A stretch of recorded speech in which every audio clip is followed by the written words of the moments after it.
Kalau lo mau lulus tes topik, menurut gue sih nggak perlu sampai les berjuta-juta ya. Jadi tes topik itu tuh kan ada dua. Topik 1 untuk akses level 1 dan level 2. Topik 2 itu level 1 sampai level 6 maksimal.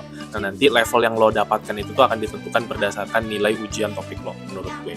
Nah, after that, yang pengen gue bahas hari ini tuh adalah cara pendaftaran pertama. Cara pendaftarannya itu tuh quite simple menurut gue. Karena nanti di website atau di official website or Google Form yang ditawarin sama institusi di masing-masing kotanya, nanti lo tinggal isi biodata diri aja. Biodata diri paling kayak nama, tanggal lahir, and then after that lo juga diminta untuk tampilin KTP, kartu keluarga, sama bukti transfer, sama buku tabungan untuk membuktikan bahwa rekening yang lo transfer itu tuh memang atas nama lo sendiri. Kayak gitu.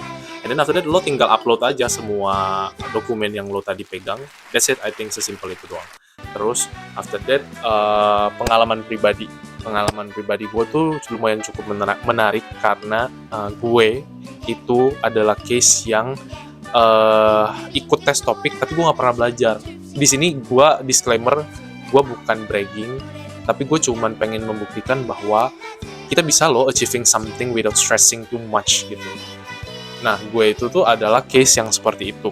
Mungkin tips and tricks yang bisa gue kasih kepada lo adalah lo bisa tontonin journey gue di tes topik kali ini di channel gue, atau lo bisa juga tonton explanation gue tentang all about topics in full version di video gue.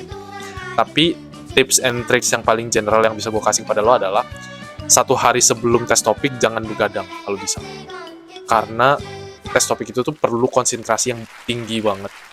Kayak kenapa perlu konsentrasi yang tinggi, karena lo bayangin deh dulu kita kan pernah ujian nasional atau enggak SBMPTN kayak gitu kan, bahasa Indonesia deh, soal bahasa Indonesia, soal urutan nomor 40 sampai nomor 50 itu kan panjang banget ya. Tiba-tiba kadang ada keluar artikel astrologi, terus sejarah, geografi, kesehatan, kedokteran, kayak gitu-gitu kan. Sama, topik juga kayak gitu, tapi bedanya dia di dalam bahasa Korea. Makanya perlu konsentrasi yang luar biasa. Terus selain jangan begadang, kalau bisa sarapan, tapi sarapannya jangan yang berat-berat ya. Sarapan yang light aja biar punya tenaga buat berpikir. Karena lumayan draining 3 jam. Ujiannya akan ambil takes time 3 jam. I think that's the basic tips and tricks yang bisa gue kasih. Kalau misalnya lo pengen tips and tricks yang lebih detail, lo bisa nonton video-video gue yang udah gue pin di bawah, atau enggak lo bisa langsung ke channel gue udah buat video yang lain. Ada part 1 and maybe part 2 later. I think itu aja. Save this video and thank me later. Siapa tahu beberapa tahun lagi lo yang bisa sharing ke gue. Bye-bye. Kamsahamnida.